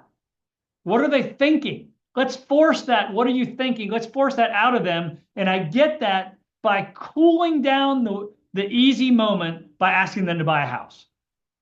And then I listen to what kind of response there is. And I can work with this through counseling, or I can be understanding of what they didn't say earlier now came out. Like after all this time, they never told me they got bad credit until just now. But it comes out because I asked them to purchase. And I promise you, whether you buy from me or not, whether you buy from me on the second visit or 6 months from now, or you don't buy from me, I would rather know than not know. I mean, isn't that true? We have this database and it just sits there. And I read a note with somebody that didn't buy and it says, had a great time, really enjoyed the Elm, never heard back from them. I'd rather you tell me I hate this house, or you tell me I have bad credit. Maybe let's try something in 6 months. No problem. I'd rather know. But unless I pull that out of people, I won't know. I won't know. Second step, you've just given me any of those responses, and I'm going to make it okay for you to have said that back to me. Remember, I asked you to buy the house. You gave me some response. Most of the responses are not going to be, yes, okay, that's great. Let's go buy the house. Most are going to be more question asking, or we're not sure, or we're looking at other things. I'm going to warm the room back up with the second step and say, great, no problem. I totally understand that. I would not want you guys making a quick decision or any decision you're not comfortable with. In fact, you guys are more like my wife and I. Sometimes we like to take a step back, get in a quiet environment, make sure we're doing the right thing. So how about this? Let's go back to the model home, or let's go back to the kitchen, and I'll get all the paperwork out. I'll kind of summarize the Elm so you know the payments, the size. Give that with you. You'll have everything you need to make a decision down the road. How's that sound? I literally just I warmed the moment back up. I made them feel like it's okay. And my process is continuing down the path. It's continuing down the path. I asked you to buy, told you, I summarized why this house is perfect. I asked you to buy. You probably had a question. You probably said, we're not ready to do that yet. And my second step, it says, no problem. Your response, actually very smart. My wife and I feel the same way. Let's do this. Let's get you out of here. But before we get you out of here, I want to provide you with all the details that you can take with you to make a good sound decision whenever that might be. How's that sound? Great. Okay, great. No one's going to argue with that. And oh, by the way, isn't this the way you'd want to be treated? Isn't this the way that you would want your parents to be treated? Like, this is a humble and a servant way to provide a path to a persuasive, urgent environment. Remember we said, how do we create an urgent environment without losing the relationship? This is the way. This is the way. And oh, by the way, these exact words we use in Lake Tahoe on $5 million spec homes, and we use in Wilmington, North Carolina on first-time home buyer homes for $240,000. The exact verbiage, the exact logic elicits the same results.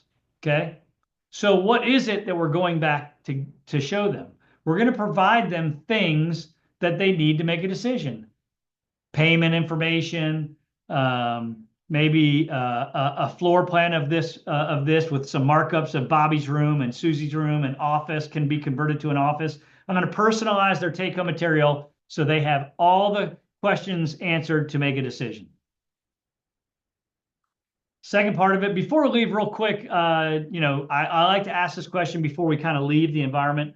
Is there anything that I should know about this particular home that doesn't meet your needs, or something that's missing from this community or the home that potentially I could kind of work on downstream for you? And no, I mean, I think that it's got all that we asked for. We just got to have quiet time. Okay, great. I'm learning. I learn by their responses. I learn by the questions I ask in this moment. Okay. Third step, this is by far the hardest part. This is by far the part that is eliminated for most people. And I know that, and I know it's very difficult, because sometimes I've got a 30-year-old salesperson counseling a 70-year-old captain of industry about fear. And so we have to do it very humbly. But we always want to seed those words of wisdom, and you can't argue with fear is ever present in decision making of families. So if we don't address it, what is the universe going to solve it? No. We are going to drop seeds of wisdom that hopefully come back and germinate when they're not with us. But guys, based on working with hundreds of couples like you guys, I'm reminded what customers like you go through in considering this kind of purchase. Many of our owners recall feelings in their stomach as they approach the decision. I just want to remind you guys, totally normal. It's our body's way of kind of processing the decision, like it checks and balances, for us. And from experience, my people have told me that they've said putting off the decision because it might be hard doesn't benefit them. That feeling is still there when they come back next spring. And the problem is that feeling is still there, and now they select from less inventory. And so you guys, again, you've done this many times. You probably already know this. I just want to remind you. Now, for me, I did this on the car ride or the golf cart ride or the walk back to the model home or back to that central meeting point. It could be their car. I did this counseling of fear on that time back to get them their personalized take-home material. And again, I know this is not easy, but boy, you will not believe the results if you can do this well. Because fear is presence when you're forced to make a decision like this. Fear of what? Making the wrong decision. Fear of buying this and not knowing what else is out there. Fearing buying this and not liking the neighborhood. So it's real. It's real. So why not address it? And the other thing that's real is the logic of what I just said. Because what happens with fear is it paralyzes people. And they don't get to explore the next chapter of their life. Or they don't get to explore the no maintenance downsized home. Or that home that has the extra bedroom that they need. Fear gets in the way of making that decision.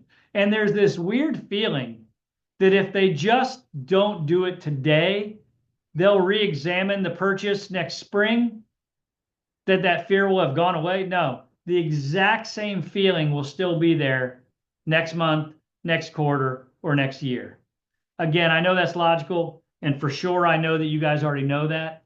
I'm just reminded because I do this with people like you every day to kind of bring this up to remind you. That's all. Let's go back to the office. So I say it lightheartedly. I say it whimsically and quietly. I also say it because others have reminded me about it. I'm not counseling you with my finger. I'm reminding you what others have told me. And guess where this comes back and manifests itself with positivity? When they're away from you and they look at each other and say, you know what, he's right. I mean, honey, if we're ever going to do this, we got to just do this. How many times have you said that in your own life? I have. It could be the decision to go on a vacation. It could be the decision to buy a car or select a school for your kids. Sometimes those decisions take time, but when you come to the conclusion that if you're ever going to get that done, you're going to have to step through that decision-making process. When that logic hits you, you make the decision. So I'm counseling fear. This is PhD level, guys. This is next level stuff. But you will not believe what happens. You will not believe what happens if you don't eliminate this step. All right, back at the office, getting ready to say goodbyes. Why not have a pre-printed one sheet that we call our next step instructions, that if and when they decide to buy your property, you show them how super easy it is to do it. Now push pause real quick. On this particular one, the next steps say, select your home site, complete a purchase agreement, $1,000. If finance considered, contact the bank, schedule your design studio, move in. Damn, that looks easy. Now we know there's a lot of moving parts to buy a house. Got to fill out paperwork, got to fill out this, got to go to a closing. We know all that. But at this moment in time, I want to make their connection of how to buy with my company and that house I just showed you. I want to make it crystal clear what comes next, what's expected of you, and how easy it is. The other reason people don't buy, they don't even know what to do next, and so they stay away from it. Ladies, I'm going to let you in on a little secret about us egotistical men. True secret. There are times in my life, and I would put myself in a category of a pretty confident guy, pretty competent guy. There are times in my life when I've been in an environment, could be a social conversation, it could be a sales presentation, where I didn't understand something, but I didn't want to let my insecurity shine and say, wait, I don't understand that. And so what do? As the strong ego dad, husband, I don't ask the question. I don't say, how do we buy this thing? And so I feel like some sales are lost when a sales team doesn't provide clear and easy next step instructions, and one of the spouses doesn't speak up and say, I don't know what to do next. Especially the first-time homebuyer clientele. Especially the first-time homebuyer clientele. I mean, case in point, I actually had this conversation recently. You know, with the political election that just happened, we're hearing a lot about the Senate and the Congress and the confirmation and appointees and state Senate and state selections. A lot of us, me, I don't even remember civics class. I don't even know sometimes what the news is talking about. Like, I know the big items, but when they drill down into the congressional this and congressional hearing of that, and there's an election every 2 years for this group, and like a lot of times I don't understand that. That's a great analogy, but the media throws it out as like we all understand civics from high school. I wasn't a good student, I already told you that. So for me, I think the home buying process, especially for a first-time home buyer, or maybe that first-time move-up buyer that had their parents help them with their first one, they may not know what's next. So I want to make it easy. So I'm going to go back to the office. I'm going to print out the plat map that I got them so excited about, the dimensions of the lot. I'm going to print out the floor plan that I have little Johnny's bedroom, your office environment, your garden location. I'm going to print out this and fill it out so they have clear next step instructions. Okay? This is my fourth step, super easy. Why not do this? Do you think any of your builders you're competing with have a takeaway so elementary and so basic as this? They may do business with you even if you have an inferior product, if you make the process easier than the other team. Think about that. They may do business with you just because you made it easy to understand. Wow, that's incredible. Okay. All right. Now this sheet I fill out. I turn it over. Now guess I'm getting ready to show you. Offer, sample, ownership. I don't know how many debates I've had over years. Okay. I want to provide something that gives them emotional ownership for almost free. I don't want it to be free. I want it to have some consideration. I don't care if it's $100. I don't care if it's $1,000, $5,000, whatever you decide, doesn't matter.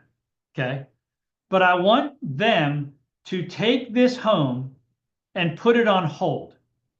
So I would finish with my next step instructions. As I did that, as I did the power of the pen, I turn this over and I say, there's one more way that our builder, and I'm so glad he does this, Bob and Mary, I'm so glad he does this. But there's one more way that he allows for you to make a very peaceful decision where you can put this home on a shelf for you to consider, is this something we want at no risk? I turn the page around. I say it's our property hold form. Now our builder takes and charges $100, fully refundable. But essentially what this does is this takes this off the market so my teammate can sell this. So the Zillow Premier agents, the buyer agents, if they come in, they cannot take this property until I've spoken to you.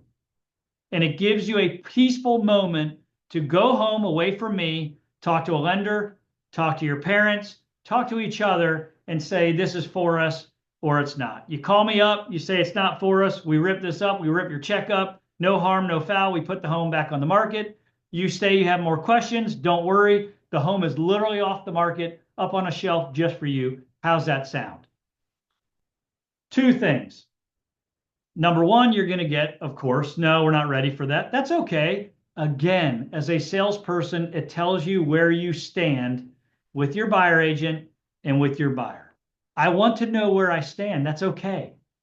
Or I get, wait a minute, before we do this, tell me how this works. Oh, okay. I got them asking about the floor plan, or I got them asking about the school district, or I got them, okay, they're cooking. They're coming down the path with me. This is good. This is really good. And it shows, wouldn't you want to be treated this way? Wouldn't you want your parents to be treated peacefully? You can buy this home peacefully. Go home and think about it peacefully.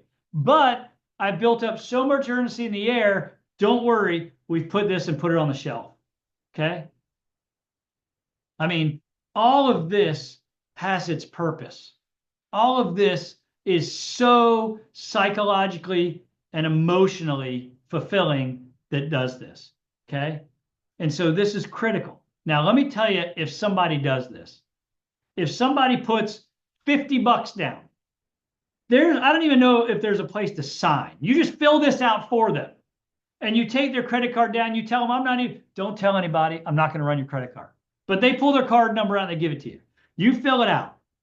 Do you know what they just, in their minds, when they go in the car away from you, do you know what they just consider? They just bought a house. They just bought a house. And when someone triggers into that moment of, I literally can't believe we just did that. We put a home. They get on the phone with their kids. You're not going to believe what your dad and I just did. We just bought a house. No, they didn't. But they now have emotional buy-in to one house. Now, look, they may even do this and still go look at other homes. But guess what they're doing now when they're looking at the other homes? They're comparing it to this one. They're not comparing it to all this stuff. They're comparing it to number 9 Elm, lot 9 Elm. You will now have an emotional connection with them that no one else does. No one else does. Now remember, I asked you at the beginning to do a purchase agreement. Most likely they said no. I then provided an alternate way to consider purchasing it with a property hold. Okay? In this economic environment, this is not weak. This is strong sales. This is not weak. This is strong sales. If you follow this program and you do it, I know you can't do it 100% of the time, but if you do it the majority of the time, you're not going to believe the results you get. You're not going to believe the results you get. It's going to blow your mind, okay? And so after that, you get the yes, you get the no, you get the questions, you get the maybes. Of course, I know people aren't signing this up left and right. So, but all I'm doing is providing for us to keep going down the path. Last thing, words of wisdom. Let's say they said, no, we're not comfortable doing that. No problem. Totally get that. Totally respect that. Okay. I want to provide words of wisdom.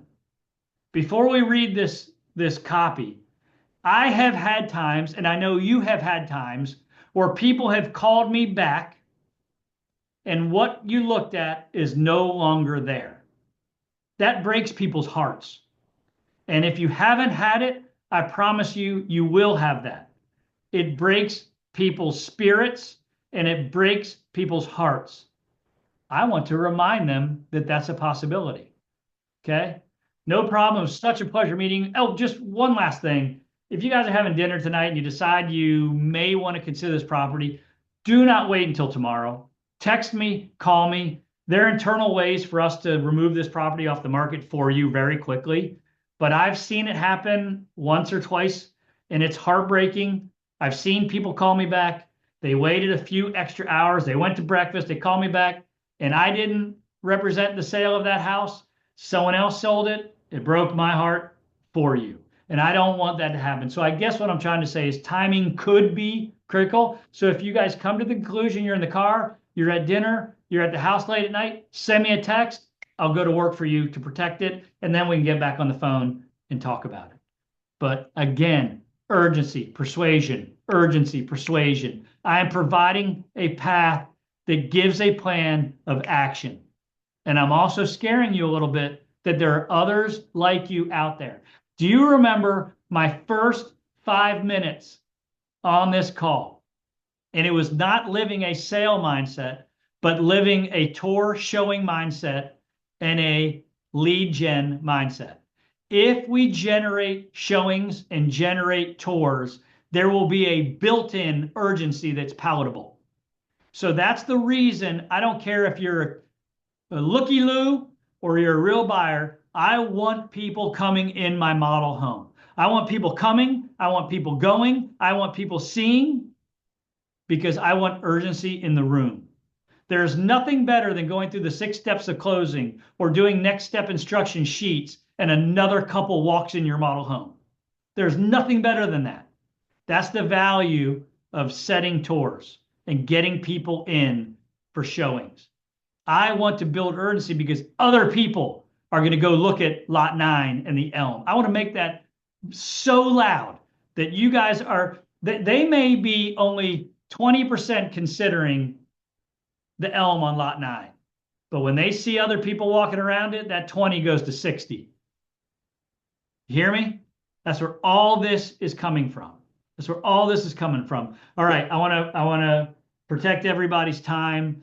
We've been going at 2 hours. We're going to stop right here. I will send this video out. I will send these slides out. I want everybody to kind of think through this, talk about it, shave off the rough edges, make it yours, make it your personality, but don't pull spokes out of the wheel. 1 spoke maybe, 2, the wheel's going to fall apart. 3, it definitely won't work and you're going to get injured. So let's make sure we look at this as a totality of pillars that hold up your presentation. So that's all I got. Call me, text me. If there's anything that anybody needs, let me know. Tomorrow we will be done. I know you guys are getting sick of me. We'll be done. We'll close it down with a little goal setting and time management plan. And you guys are good to go. Have a great day. Make it a great day. Go get some showings. Go get some bookings. Let's get let's answer this question at the end of today. Maybe I didn't make a sale today. Maybe I didn't book a showing today. But answer this question. Am I closer to my next sale than I was when I started the day? That's what we should always answer yes to. You may not have booked a tour. You may not have made a sale, but leave the office today saying, I am closer because of the activities I did. I'm closer to my next sale than if I didn't work today. That's what we're going to get to. Have a great day. See you. Thank you. Have a great day. Thank you. Bye.